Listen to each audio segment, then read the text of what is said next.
I was a feminist, for a long time, but this really changed my life a lot. And so therefore I was motivated that I should share the process of that transformation with people, and that is why taboo is not written as a description of that area. It is written as my journey, as I went along and I changed. So when many people told me that I should leave the country, they said that you either have to have a bodyguard because this is very dangerous and people have not written on this topic before. Most of my friends said that you have to leave the country.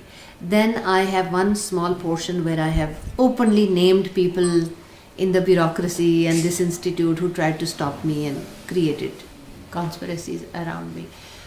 I had named those people, so I discussed it with a lawyer also. He said, yes, there can be cases against you, but in general people felt that this topic would have been very controversial, so they said, you leave the country. And I said, no, I will not.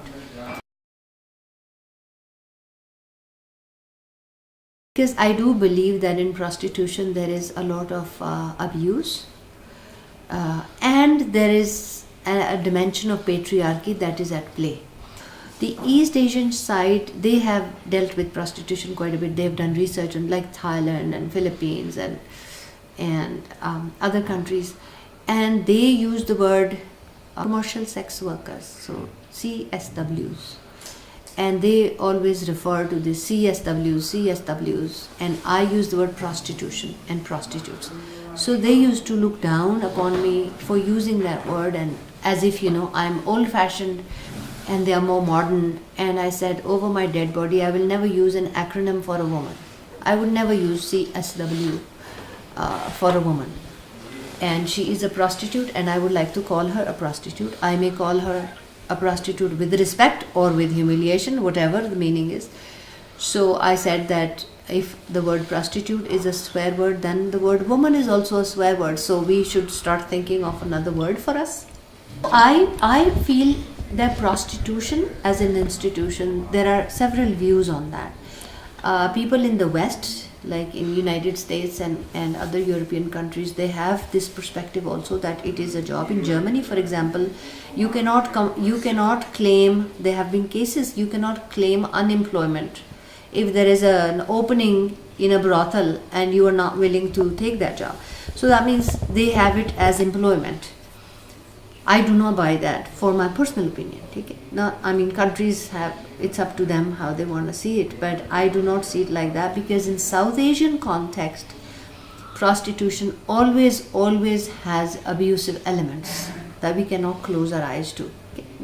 Countries have, it's up to them how they want to see it, but I do not see it like that, because in South Asian context, prostitution always has abusive elements that we cannot close our eyes to. And it is a product, to me, it is a product of patriarchy also. Because it is the man who wants to create this playground for. Are you satisfied with all the work you have done till now for women specifically? See, the struggles are such that I'm in one way satisfied, but in one way I am never satisfied, because I sometimes laugh at myself for doing what I do. Because if it takes me 10 years to get a sexual harassment law passed, it is ridiculous. It should have been passed in 10 minutes. Who in society would say sexual harassment is a good thing? But you cannot. So in that way, it is very dissatisfactory that we fight, we give our lives for causes that are so simple and so basic that the society should say, here, if we say this is a solution, they should say, thank you very much, let's adopt it. But we have to fight and fight and fight for saying, please do not kill me, please do not burn me.